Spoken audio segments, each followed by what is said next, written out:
Hi there. Welcome to Morning Markets. I'm Lindsay Biscaya. Let's get to some of the stories that we're tracking for you in the BNN Bloomberg newsroom today.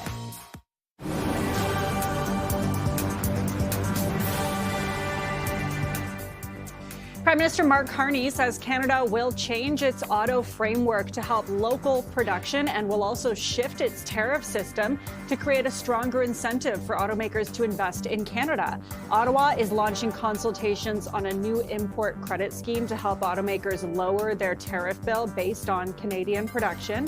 Counter tariffs on U.S.-made cars and trucks will remain in place.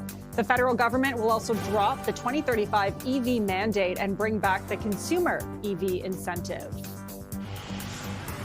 Shares of BCE are seeing some pressure today. The telecom giant posted profit in its latest quarter that beat estimates, but saw operating revenue fall below expectations. BCE says it expects higher revenue and profit driven by improvement in wireless pricing, a boost in product sales, and growth in its AI-powered segment. And a reminder that BCE is, of course, the parent company of BNN Bloomberg, though through its Bell Media division. Shares of Canada Goose are plunging today. That's after the luxury parka maker posted profit in its latest quarter that missed estimates, as well as margins that came in below expectations. The disappointing results are due to heavier marketing spending and one-time charges. On the upside, direct-to-consumer revenue rose 14%, led by strong performance in North America and Asia. And we'll take a quick check on the markets here. The TSX is down by almost 2% at the moment. Precious metals prices have been falling sharply today. That's, of course, bringing the TSX down. If we take a look at markets south of the border in the U.S., all three of the major markets are trading down today as well. Tech stocks dragging those markets down, particularly the NASDAQ and the S&P. Barrick Mining is going ahead with plans to spin off its North American gold assets into a separate unit. The world's second biggest gold producer plans to include interests in Nevada and the Dominican Republic in the spinoff, with assets worth as much as $62 billion. Let's get more on what this means for the broader mining sector with Bei-Chin Lin, Senior Investment Strategist and Head of Canadian Strategy with Russell Investments. It's good to have you join us. Thanks so much. Thanks for inviting me, Lindsay. It's a pleasure to be here. Yeah, I mean, let's start with this announcement of the spinoff from Barrick Mining. I wonder, what does that tell you, if anything, about the broader industry? I think when you look at the metals and mining industry, you really have to understand the macro environment that we're in. So if you think about what happened last year in the metals and mining industry, we saw basically the market cap of a lot of those companies in that sector actually double over the past 12 months.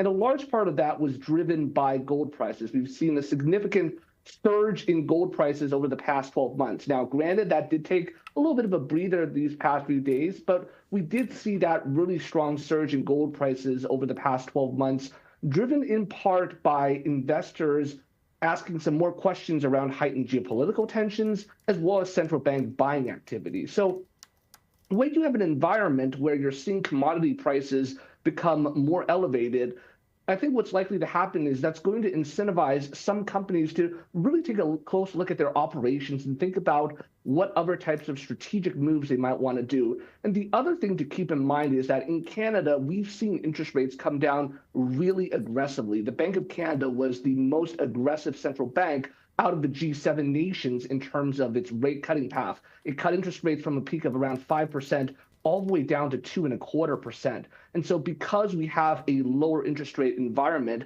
that's prompting more evaluations of spinoffs, of divestitures, of potential M&A activity. And so I think going forward, you're likely to see more activity in this space. But you say that there's other sectors that you would rather focus on than precious metals, than gold and silver? So our active managers are constantly evaluating the opportunity set, and within our portfolios, we generally have a very modest underweight to the metals and mining sector. And over the long term, we do think that the metals and mining sector has some tailwinds behind it. If we think about base metals, for example, like copper, as part of the energy transition, and as we move to continue to more electric vehicle adoption throughout the world, that's likely to be a tailwind for base metals. And also in terms of critical minerals, for example, as we see worlds move to a more industrialized and more national security focus, there could be a long-term tailwind there. But in the short term, we've just seen price momentum run up so significantly. And so our active managers see better value in other parts of the Canadian market, for example, in the industrials part, in the financial sector, and also in the utility sector. Got it. Okay, so let's move on because, of course, we're in the middle of earnings season. We've got a slew of earnings reports coming out today from BCE, Canada Goose. When it comes to what you're seeing so far, particularly with Canadian companies, what's your kind of consensus on how this earnings season's going?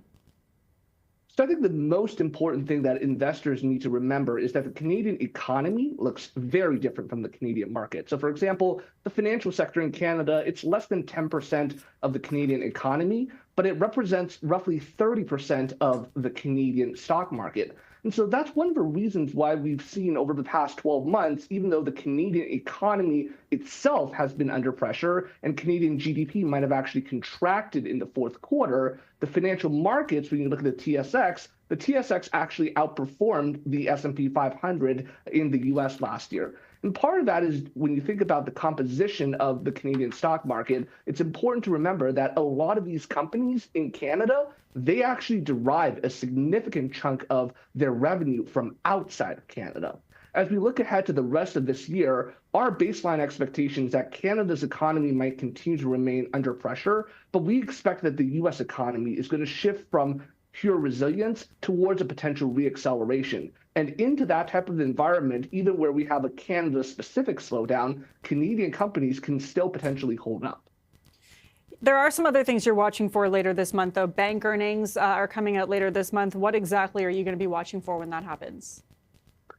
Yeah, so bank earnings are an important barometer for Canada just because the banks make up such a large part of our stock market here in Canada. And specifically within those bank earnings, it's going to be important to look at credit loss provisions as well as bank charge-offs because those are going to be important data points about the health of the consumer. Now, one of the trends that we've seen over the past few quarters is that banks have been tightening their non-price lending conditions. And what that means is the non-price component is everything related to, for example, minimum credit scores or the amount of down payment you might need for certain types of loans. And when banks are tightening these credit standards, it means that the result is likely to be a scenario where their loan books improve in terms of credit quality. And that's something that allowed them in previous quarters to be able to better weather this economic slowdown that we've seen in Canada. The other thing we're keeping a close eye on in terms of financial sector earnings is going to be the bank's capital adequacy. So over the past few quarters, we've generally seen a trend where the large Canadian banks in Canada are very well capitalized, maintaining capital ratios that are better than the OSFI mandated minimum. And that could help these Canadian banks better weather a potential economic slowdown. Got it. We've also got a jobs report coming out on Friday, so tomorrow for Canada. Anything you're expecting there?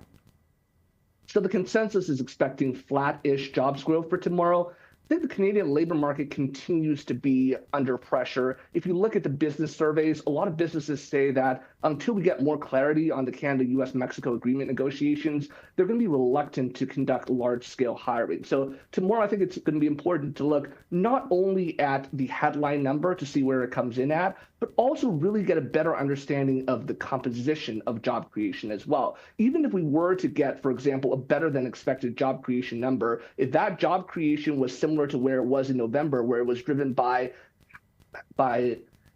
non-cyclical sectors, where it was driven by defensive sectors, where it was driven by part-time employment instead of full-time employment, then that would paint a more subdued picture of the labor market compared to if we had a jobs report that was driven primarily by cyclical, full-time, and core age hiring. So understanding the decomposition of the labor market trend is going to be key. And at the end of the day, when we think about where the Canadian labor market is, economists generally estimate that the long-term natural unemployment rate is around 6%. But right now, the unemployment rate is closer to 7%. And when you look at Canada's actual GDP versus potential, we're still likely in what we call a negative output gap, meaning our economy is running under long-term potential. So the Bank of Canada has recently been on hold with its interest rates, but I do think that given the ongoing fragility in Canadian labor markets and given the ongoing fragility in the economy, there is a good chance that we could actually see more rate cuts to come in Canada this year. And that's one of the reasons why we see good value in Canadian government bonds. All right, we will have to leave it there. So much to digest. Bei-Chen Lin, Senior Investment Strategist and Head of Canadian Strategy at Russell Investments. Appreciate you joining us today. Thank you. Thanks, Lindsay. Coming up, we are watching shares of Lightspeed after the company reported results this morning. We will bring you our conversation with the CEO coming up right after this.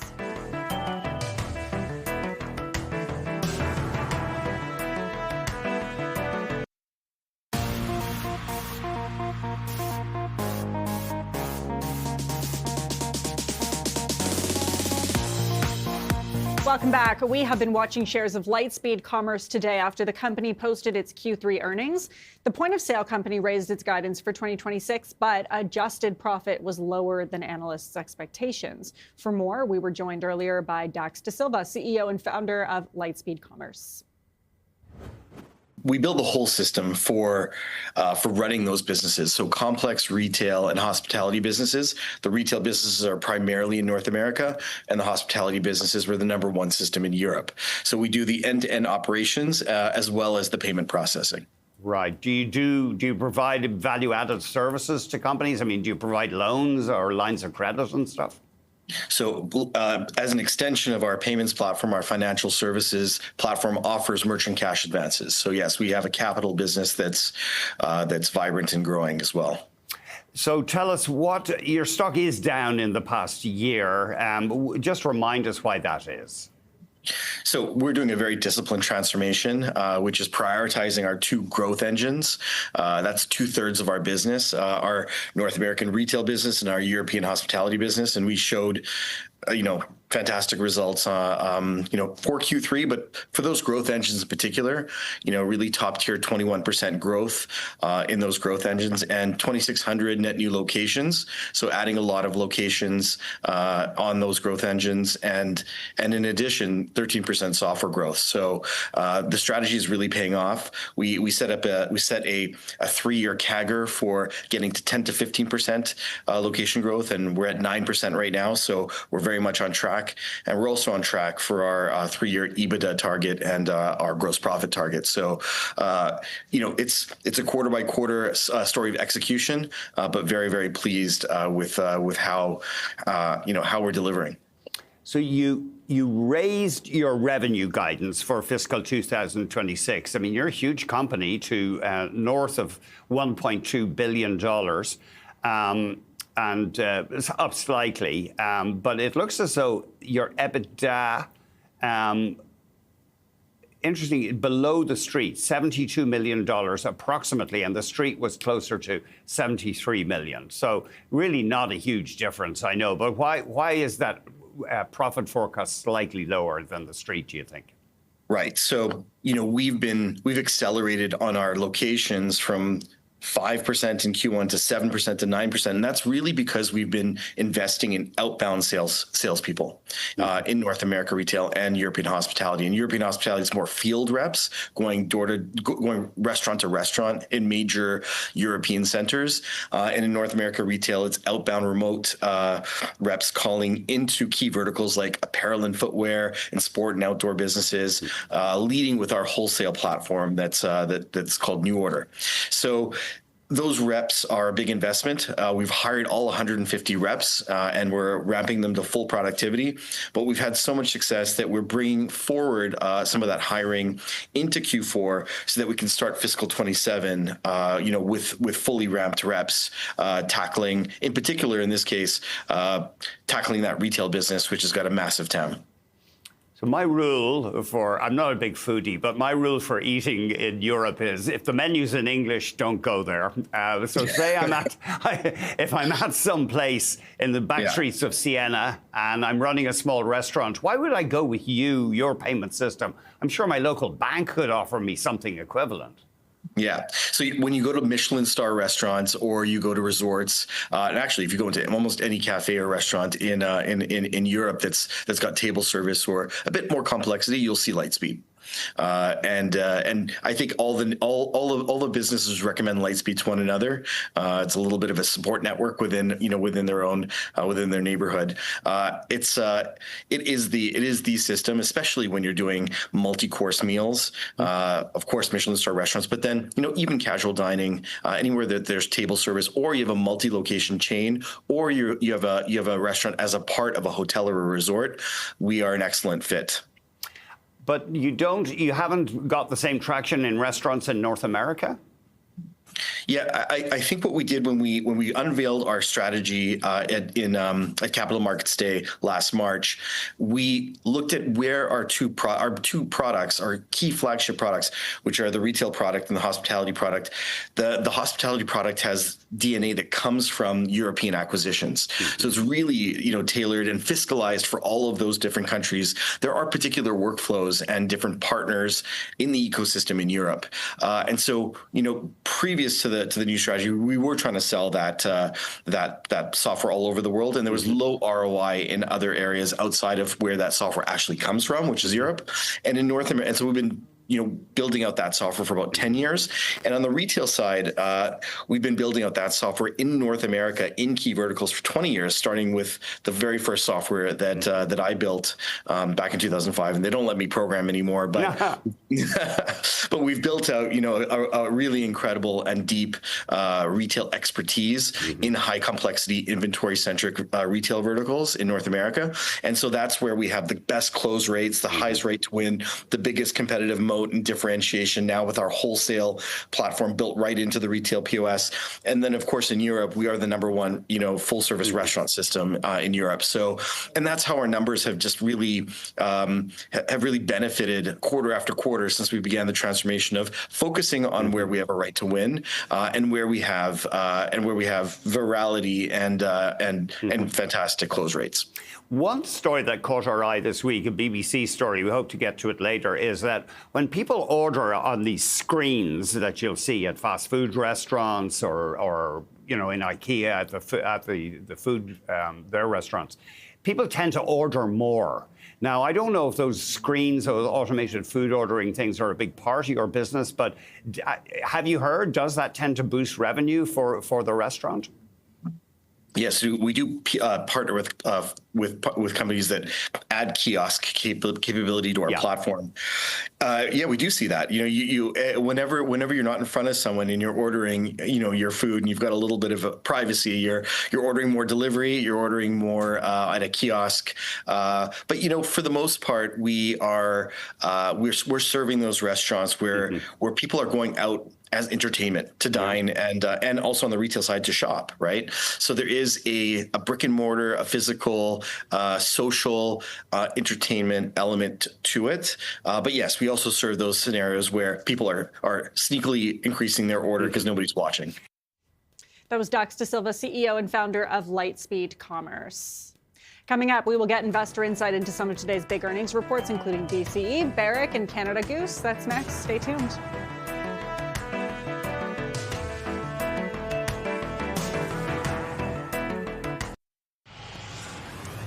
Former Prime Minister Stephen Harper has called for the Liberals and Conservatives to come together for the benefit of Canada. Current Prime Minister Mark Carney just met with Conservative leader Pierre Poilievre. CTV's senior political correspondent Mike LeCouture has more on the meetings in both Ottawa and Washington. Good to see you. This is not hope. This is not hope over here. Well, look at this. The Conservative leader with a dig at his Liberal colleagues ahead of a meeting with the Prime Minister. We have been working to fast track anything that we believe, however modest, might make life a little more affordable, a little safer, and our economy a little stronger. So it's he that is holding up the show. According to readouts from both leaders' offices, Carney and Poilievre agreed they need to work quickly to pass policies that will make life more affordable for Canadians. The Conservative leader also offered his help in Canada-US negotiations. In fact, we need to work together. Conservative MP Jamil Javani, meanwhile, is heading to Washington this week on a solo mission to improve trade relations between Canada and the U.S.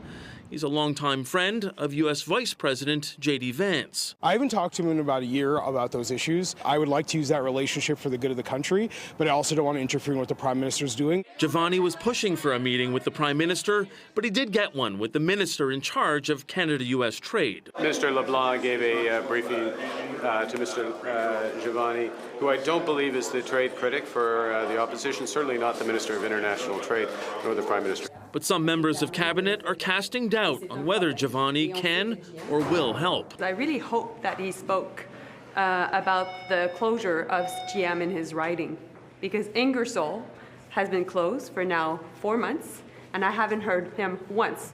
While a number of Conservative MPs are confident Giovanni can use his contacts to make a difference, Poilievre says he told his MP the most important thing is to fight for the jobs in his community. Mike Lecouteur, CTV News, Ottawa.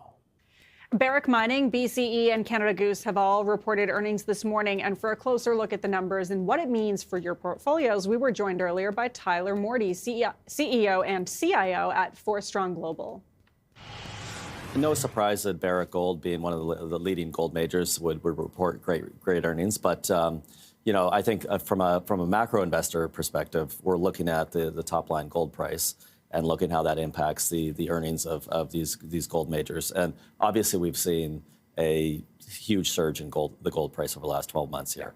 And so it shouldn't be a surprise here. I think the focus with the gold mining sector is how do the costs rise as the gold price rises as well.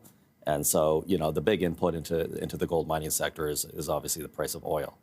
Right, that's a huge input. Okay. Right. Can you explain that a little more? Well, if you look how at the two connect. If you look at the industry itself, the extraction process is very energy intensive, right? So oil would be a huge input into the gold mining sector. So, looking at Barrick and looking out, we should see that the gold miners are spinning out huge free cash flow.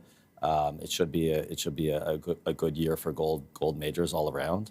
And no surprise on those earnings. And it's been boosting up, like the companies. I saw a stat this morning on Bloomberg that said Barrick Mining's stock price has gone up more than 50% in the last 3 months. And a big part of that is because of the price of gold that we've been seeing just going up. And right now it's up and down. Yeah. I guess we're going to continue to see a bit of a roller coaster with gold prices, maybe. I think there's going to be volatility. Like if you look at the price of gold, like 2 Fridays ago, we saw the GLD ETF. We saw the largest volume ever traded on that ETF ever, right? So we've had a whole slew of attention, lots of speculation. Mm-hmm. Some people say that the gold price has been memified, for lack of a better word, and so gold prices are they've got this speculative aspect, but they've also got like a lot of underlying fundamental drivers, right? We've got the foreign central banks that now hold more gold than U.S. Treasury bonds. We've got the Asian consumer, which is very excited and enthusiastic for the price of gold.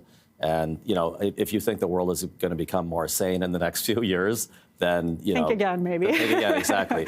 So the gold price is well supported by a number of fundamentals. Yeah. And so, again, back to the gold mining sector, it's all about if you look at the business model of gold stocks, it's all about the top line price, which is obviously gold, and then the bottom line cost, which is oil, all the input costs and that type of thing. Interesting. Okay, so we're going to move on. BCE, another company, of course, as I mentioned, the parent company at BNN Bloomberg, beat estimates, sees 2026 revenue growth on AI potential. So AI seems to be a big focus for a lot of companies, including BCE. It says 2026, our focus shifts to execution. Mm-hmm. Do you think that's kind of the story for a lot of companies?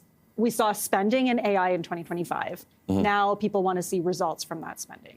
I think so. I think that's a big story. Like, just to back up, if you look at what we've seen since October 29th, we've seen whenever the tech majors actually spend a lot on AI, the market doesn't like that, right? The market actually takes the stock down. So I think the second act of AI, if you will, is all about, okay, we've spent all this money. Let's start to see the monetization. Let's start to see the profits going to the bottom line. And in the case of BCE, I think if you look at, to use this term, the second act of AI, if you look at this, we're starting to see a focus, and this is typical for any sort of innovation boom. Typically, you see retail really crowd around a certain level of stocks. Like, right now it's been the hyperscalers over the last year. And then the second act is, okay, where do we see productivity, where do we see innovation, and how does that filter down into the actual companies? So I think AI as a macro trend, if you will, it will now start to filter down into healthcare, into communications, into energy, into financial services, all these types of sectors, and that's what we're looking for. But it's admittedly it's a broad amorphous trend, right? Like it's very difficult now. Retail loves to say, okay, we've got these specific stocks, Nvidia et al., and then now we're looking at the second phase, which is again more vague. We have to look at where the productivity actually takes rolling it out. Exactly. That was Tyler Morty, CEO and CIO at Forstrong Global. Up next, shares of Alphabet are trending down even after an earnings beat. So what's behind the move? We've got more on that right after the break.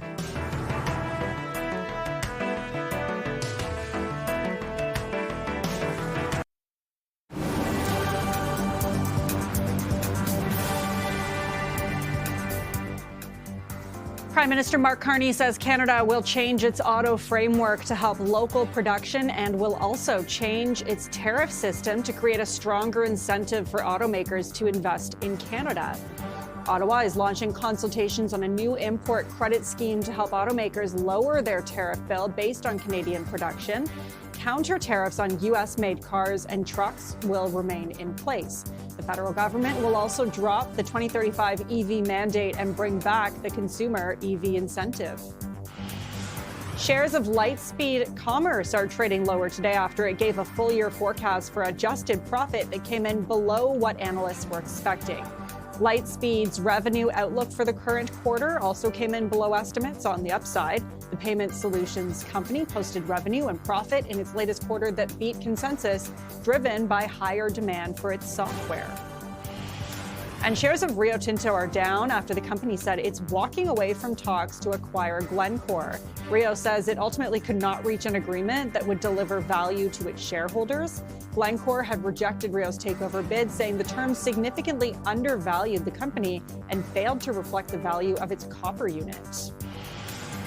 And we'll take a quick look at the markets. The TSX down by almost 2%, 1.5% at the moment, driven by a real slump in the metals sector today. A lot of the gold mining companies on the TSX are down at the moment, driving the TSX down. If we take a look at U.S. markets, also trading down today, driven mostly by the tech sector down there. The S&P 500, Dow Jones, NASDAQ all trading down at the moment. Alphabet plans to double their CapEx spending toward AI compute capacity. This comes over growing market concern that AI tools could replace traditional software products. For more, we're joined now with Angelo Zeno, Senior Equity Analyst at CFRA Research. It's good to have you join us today, sir. Thanks for taking the time. Great. Thanks for having me. So I'm just wondering, first of all, before we get into some of the details that Alphabet announced, what do you think investors are reacting to in their latest earnings report? Yeah, I mean, you kind of look at the decline here today. I mean, listen, a couple of things here. One, I mean, this was a name that was really on fire. It was, I think, the best performing of the Mag 7 names here, since April of last year. So you kind of look at the multiple. It's trading about a 25% premium to Microsoft. So it definitely needed to cool down a little bit. And the company gave the markets a reason to cool down. That was essentially the CapEx number, which was significantly above our expectations for about 125 to 130 billion, and significantly above the streets at about 115, 120 billion. So you look at the CapEx plans of about nearly doubling here in 2026 versus last year's levels. That's going to take a big hit in terms of the free cash flow assumptions in 2026 and into 2027, theoretically. And that's really what's driving the stock here lower today. Yeah, because that's record spending, I believe, this latest CapEx in 2026 to kind of build out that AI compute for DeepMind. I'm wondering, obviously investors a little, as you say, a little cautious about it. How should they be reading into it? I think the positive takeaway here from Alphabet is the growth story. It just looks better today than it has in a very long time. I mean, you look specifically at the cloud number, grew their cloud business by about 48%. Our view was going to be somewhere along the lines of 32 to 33%. So you've got this nice, really upward inflection in terms of that cloud business, not to mention the backlog number that they provided at about $240 billion, up 55% sequentially, essentially doubled here over the last 6 months or so. So they've got some really good visibility in terms of that cloud business over the next 2 to 3 years, which is why they're spending so aggressively. I think the other positive takeaway is, of course, their core business outside of cloud, so search specifically, is growing much faster than we anticipated. There are going to be new ways for them to charge in terms of the advertising side of things, which is also a much more profitable business than cloud at this point. So they're running on full cylinders at this point, which is really why you're getting the spending that you're getting. Yeah, and this aggressive spending, I take your point, but at the same time, like, how long do you think investors should wait before they start seeing results from this aggressive spending? Well, I think the good thing, at least from Alphabet, and listen, I mean, they've been increasing CapEx significantly over the last couple of years, as has Meta and some of these other hyperscalers. But you have seen some successful monetization from Alphabet as well as others. I think the problem is, a lot of this stuff is going to be front-loaded in nature, and it is going to put a dent in terms of the free cash flow assumptions. But it is translating to significantly higher revenue across the board in many respects, specifically from Alphabet's business on the cloud and on the search side. And I do think that continues at a higher level here in 2026. So it's not something you're going to have to wait years on, but in the same respect, in terms of maybe getting to the free cash flow growth levels that we had seen in years past, it's something that it's probably going to be on the sidelines here as they continue to aggressively invest for the future. Okay. It's interesting what we've been seeing lately in the software sector, like that sharp sell-off, as investors are kind of worried that AI is going to replace some of that software that we have been using. I wonder where you think Alphabet stands in all of that noise. Yeah, I mean, I think in some respects, Alphabet on the call last night was trying to be very supportive on some of the destruction that you've seen from these SaaS-oriented vendors, in the sense that, hey, listen, there are going to be opportunities for many of these players that are able to actually create some great tools on the agentic AI side.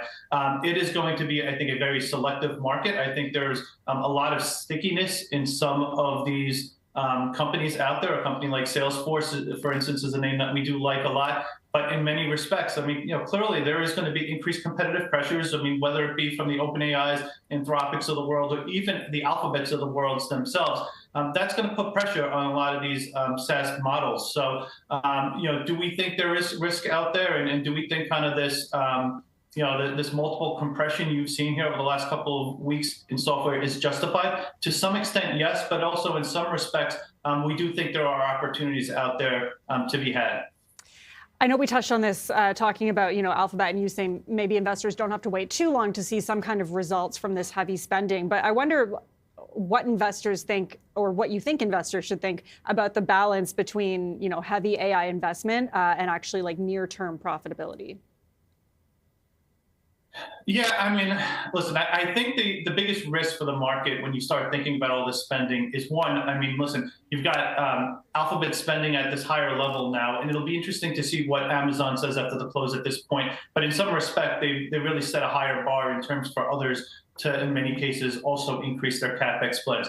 As you continue to aggressively increase CapEx plans, the concern is at some point in time, does that supply start, to become imbalanced with the actual demand that's going to be created? And when we get to a point where there is that supply imbalance, tilting more to the supply side, that creates a very risky proposition to these companies that are really kind of building up a more fixed cost structure on their side. But we're not there at this point. I mean, we're at a point right now where demand looks like it's very strong in nature. So as long as we're in that environment, I think you're going to be okay. But again, I mean, that is the risk in this environment. It's the fact that you've got a more fixed income structure from these companies. And to this point, at the very least, they've done a pretty good job in offsetting some of those higher costs by leveling off headcount and kind of managing the OPEX on that side. Okay, we will leave it there, but appreciate your insight. Thanks so much for joining us today. All right, thanks for having me. That was Angelo Zeno, Senior Equity Analyst at CFRA Research. Coming up, the federal government has unveiled its new automotive strategy, and it includes scrapping the sales mandate for electric vehicles. We'll take a closer look at that right after the break.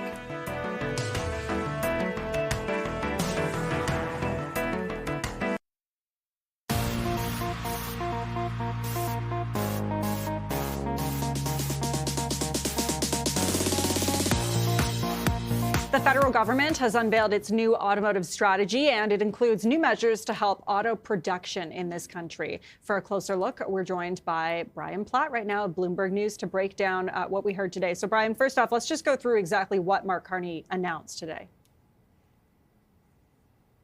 Yeah, there's a few elements to this. So the headline, the few headlines that are probably most notable out of the announcement today are that the mandate on EVs, electric vehicles in Canada, is officially scrapped. So that was a mandate that would have required car companies to make a certain amount of their inventory to be electric vehicles, slowly ramping up to 100% of the inventory by 2035. That rule is gone, and it's going to be replaced by fuel efficiency standards that are still in development. The consumer incentive for buying electric vehicles is coming back, although it's going to be a little bit changed from what it was before. But at least at first, it will be about a $5,000 incentive if you're buying an electric vehicle. And then the other big headline out of this was changing Canada's tariff framework slightly with the U.S. to really give an advantage to companies that build cars in Canada, so that those companies will get more money back on the tariffs they have to pay right now to import cars from the U.S. So that's a move to try to stop car companies from cutting back production in Canada. It's interesting. I wonder, do you think this is a coincidence that this is rolling out about a month before this agreement with China kicks in, where we could see, about 49,000 Chinese EVs on the Canadian market? So all of this ties together for sure with what the Prime Minister did on his China trip last month. In terms of how this interacts with China, the consumer incentive for EVs very specifically does not include Chinese-made cars. So if you want that $5,000 rebate on buying an electric vehicle, it has to be an electric vehicle that was either made in Canada or made in a country that Canada has a free trade deal with. So that would exclude Chinese-made electric vehicles, including, for example, if your Tesla was made in a factory in Shanghai, it would not qualify for that consumer rebate. But another part of this is that the Prime Minister has said he wants Chinese investment into Canada's auto sector, and so part of what as the government struggles to keep American companies producing vehicles in Canada, it's also trying to replace some of that production with what could come from China in what the government wants to see as a joint venture, a JV with domestic firms. Still not clear how that's going to play out, but that is certainly a part of this overall strategy. And government officials said they haven't calculated how much carbon pollution this new system would eliminate. So obviously that's not the priority here. The priority is kind of ramping up Canada's auto market. Well, yes. But they don't have a clear answer on that yet, because the way I understand this, up until now, Canada essentially matched its fuel efficiency standards to American standards, to what was developed in the U.S., because we have such an integrated market. But because of the U.S., under Donald Trump rolling back substantially its fuel efficiency standards, from what I understand, what Canada is doing now is developing its own standard. And so that's a big task it has to take on. And it wants to make that standard tougher than where the U.S. is going right now in order to push the car industry here towards more EV take-up. So that's the goal, but it's still a process in development right now. Okay, very interesting stuff. Well, we will leave it there. That's Brian Platt of Bloomberg News joining us live. Brian, thanks so much for your time. Coming up, billions in healthcare spending are leaving Canada every year as long wait times push patients abroad. After the break, we will hear from Dr. Brian Day for his perspective and the economic impact.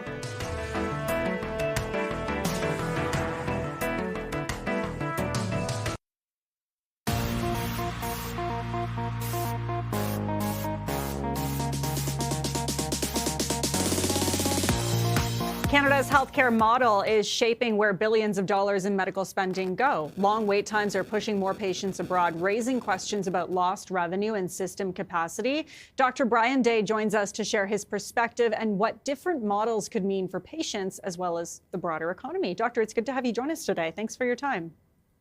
You're welcome. So I think, first of all, can you just explain to our viewers how Canada's healthcare system works? Because I think a lot of people maybe don't understand it. It's publicly funded, but it's not fully public. Is that correct?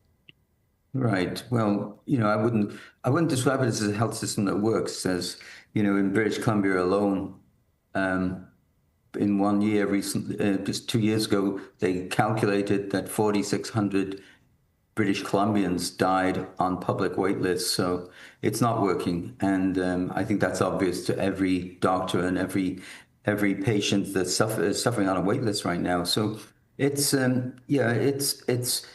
it is publicly funded. It's taxpayer funded, to the level that is just not working. So you, correct me if I'm wrong, believe that the introduction of some private healthcare in Canada could take the strain off of the public healthcare system. Can you elaborate on that?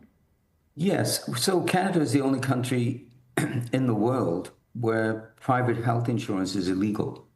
And that alone sends a message. We're talking, when we compare our system to countries that offer universal healthcare, developed countries, we come in last in access, last in equity.